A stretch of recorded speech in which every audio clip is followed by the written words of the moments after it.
اما بعد فاعوذ باللہ من الشیطان الرجیم بسم اللہ الرحمن الرحیم ان الدین عند اللہ الاسلام صدق اللہ مولانا العظیم۔ میرے محترم اساتذہ کرام اور عزیز طلبہ، ماشاءاللہ مجھ سے پہلے ہمارے ہی مدرسے کے مدرس معلم حافظ ابوالحسن صاحب نے جو تقریر کی ہے ماشاءاللہ مختصر تھی لیکن بہت ہی جامع اور حالات کے اعتبار سے بہت ہی جامع تقریر تھی،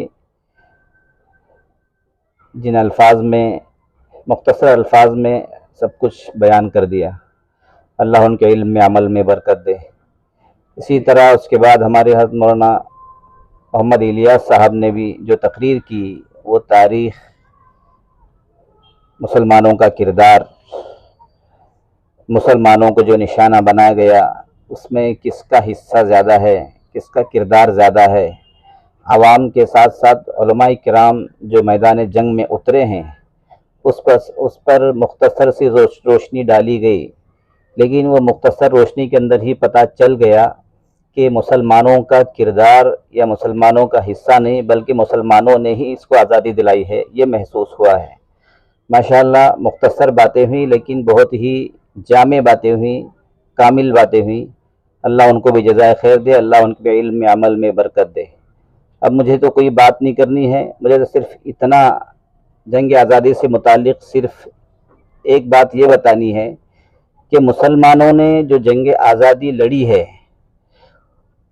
اور دوسرے لوگوں نے جو جنگ آزادی ساتھ میں مل کر کے لڑی ہے، دونوں میں فرق یہ ہے کہ مسلمانوں نے جو جنگ آزادی لڑی ہے، مسلمانوں کی جو نیت تھی اور مسلمانوں کی جو قدم اٹھے ہیں وہ دین کی نسبت پر اٹھے ہیں۔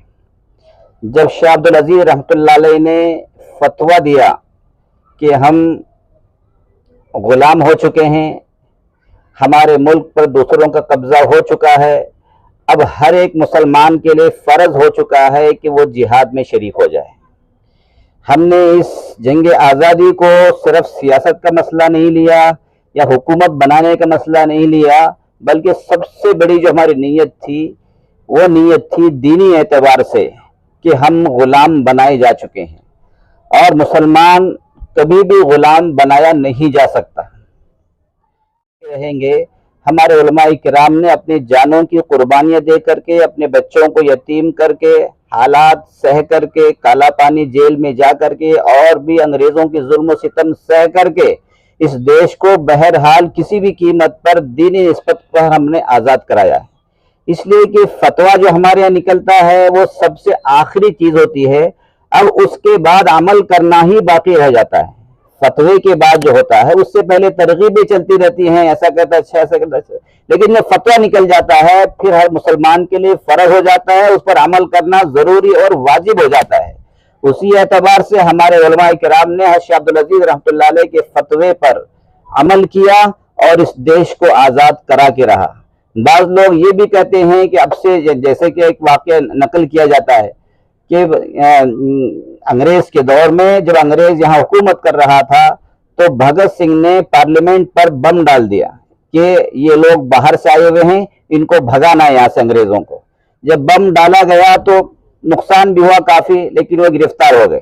بھگت سنگھ گرفتار ہو گئے۔ جب گرفتار ہو گئے ان کو جیل میں یعنی کورٹ میں جب پیش کیا گیا، بھگت سنگھ سے پوچھا گیا کہ بھگت سنگھ آپ یہ بتائیں، ہم تو 150 سال سے حکومت کر رہے ہیں، ہم تو صرف 150 سال سے حکومت کر رہے ہیں، لیکن مغلوں نے تو 800 سال حکومت کی ہے، مسلمانوں نے 800 سال حکومت کی ہے، تب آپ نے ان پر بم نہیں ڈالا اور آپ نے 150، ہم نے کیا 150 سال حکومت کر لیا، آپ نے بم ڈال دیا ہمارے اوپر۔ تو اس وقت جو تاریخی بات کہی بھگت سنگھ نے، انہوں نے کہا کہ سب سے پہلی بات تو یہ ہے کہ مسلمانوں نے، مغلوں نے ہم کو کبھی غلام نہیں بنایا۔ کتنی بڑی بات کہی، یعنی مسلمانوں نے جو حکومت کی ہے کسی کو غلام بنا کر کے حکومت نہیں کی ہے، سب لوگ یہاں پر آزاد تھے۔ اسی لیے 800 سال کی تاریخ اٹھا کر کے آپ دیکھیں گے تو آپ کو پتا چلے گا کہ کوئی بھی ایسا مذہب والا نہیں ملے گا یا کوئی بھی ایسی تنظیم آپ کو نہیں ملے گی جو مغلوں کے خلاف آزادی کا یا انقلاب کا نعرہ لے کر کے اٹھے ہوں۔ اس لیے کہ سب آزاد تھے. لیکن جو انگریز آیا ہے تب مسلمانوں نے, ہندوؤں نے اور دوسرے سکھوں نے اور دوسرے لوگوں نے نعرہ لگایا کہ ہم آزاد ہو کر کے رہیں گے, ہم غلام بن چکے ہیں. جب اس نے یہ بات کہی تب انگریز کو پتا چلا کہ واقعی یہ بہت بڑی بات ہے, ہم نے غلام بنایا ہے, اس لیے اس نے ہم پر بم ڈالا ہے. پھر اس نے کہا اگلی بات کہ جب مغل باہر سے یہاں پر آئے دیش میں ہمارے, تو انہوں نے ہمارے اس دیش کو سونے کی چڑیا بنایا. یہاں سے لوٹ کر کے نہیں لے گئے ہو, بلکہ ہمارے اسی دیش کو, ہندوستان کو انہوں نے سونے کی چڑیا بنایا. اتنا قیمتی بنایا, اتنا قیمتی بنایا, اتنا اعلیٰ درجے کا ہندوستان بنایا کہ آپ کی اس ہندوستان کو دیکھ کر کے رال ٹپکنے لگی. آپ دوسرے ملک سے آ کر کے ہندوستان کی پوری دولت لوٹ رہے ہیں اور لوٹ کر کے لے جا رہے ہیں. تو انگریزوں کی حکومت میں اور مغلوں کی حکومت میں یہ فرق بھگت سنگھ نے بتایا کہ انگریزوں نے ہم کو کبھی بھی غلام نہیں بنایا ہے اور ہمارے ملک کو کبھی لوٹا نہیں ہے, بلکہ ہمارے ملک میں ترقی دی ہے. جو کچھ انہوں نے یہاں کمایا ہے اپنے تمام پیسے کو یہیں لگایا بھی ہے اور یہیں دفن بھی ہوئے. تو مسلمانوں کی یہ تاریخ رہی ہے کہ مسلمانوں نے کبھی بھی کسی کو غلام بنا کر کے حکومت نہیں کی, لیکن جب انگریز آیا ہے غلام بنایا ہے. خاص طور سے مسلمانوں کا ان پر ٹارگیٹ تھا, اس لیے کہ مسلمانوں سے اس نے حکومت چھینی تھی. تو سب سے بڑا دشمن مسلمان ہی ہو سکتا ہے. اسی لیے انگریزوں کا سب سے بڑا دشمن وہ مسلمان تھا, اور خاص طور سے علماء کرام تھے, جیسے کوئی ٹیلی گرام کا جو ذکر آیا ہے.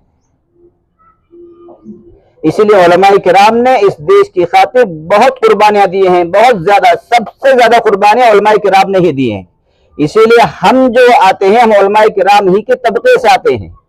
ہمارا جو تعلق ہے علماء کرام ہی کے طبقے سے ہے. ہمارا جو نسب جو ملتا ہے, ہمارا جو سلسلہ جاتا ہے, انہیں علماء کرام تک جاتا ہے جنہوں نے اس دیش کو آزاد کرایا ہے. اس لیے جیسا ان کا حصہ ہے, ہم ان کی نسل ہونے کے اعتبار سے, ان کے سلسلے میں ہونے کے اعتبار سے اس دیش کو ہم نے بھی آزاد کرایا ہے. اسی لیے اس آزادی کو بھلانے کی ضرورت نہیں ہے. ہم نے 70 سال ہو گئے آزاد ہو کر کے, پیچھے 73واں سال یہ چل رہا ہے یوم جمہوریہ. ہم نے آج تک اپنوں کو بتایا نہیں کہ ہمارے اس دیش کے لیے کیا کیا قربانیاں ہیں. اور بعض لوگ آ گئے کہ 7 سال میں بتا دیا ہم نے کیا کیا کیا, کیا کیا نہیں کیا ہے.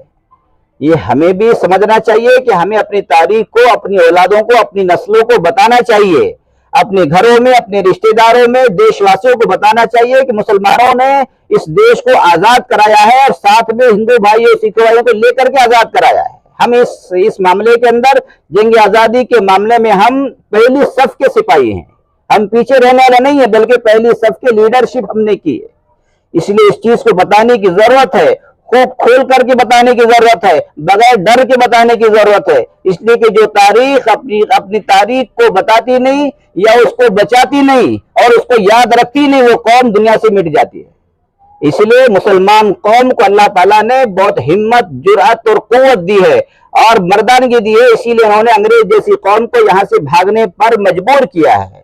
انقلاب زندہ باد کا نعرہ مسلمانوں نے لگایا, تب جا کر کے پوری ہندوستان کے اندر ایک جوش پیدا ہوا. ہاں بھائی, انقلاب بھی لایا جا سکتا ہے. دیش کی آزادی کی مانگ سب سے پہلے ہم مسلمانوں نے کی, علماء نے کی. تب ان کو پتا چلا کہ واقعی میں دیش کی آزادی کی مانگ کی جا سکتی ہے, دیش کو آزاد کرایا جا سکتا ہے. تب مل کر کے, سب مل کر کے آخر میں آ کر کے ہم نے اس دیش کو آزاد کرایا ہے. اس لیے آج بھی ہمارے اندر وہی جذبہ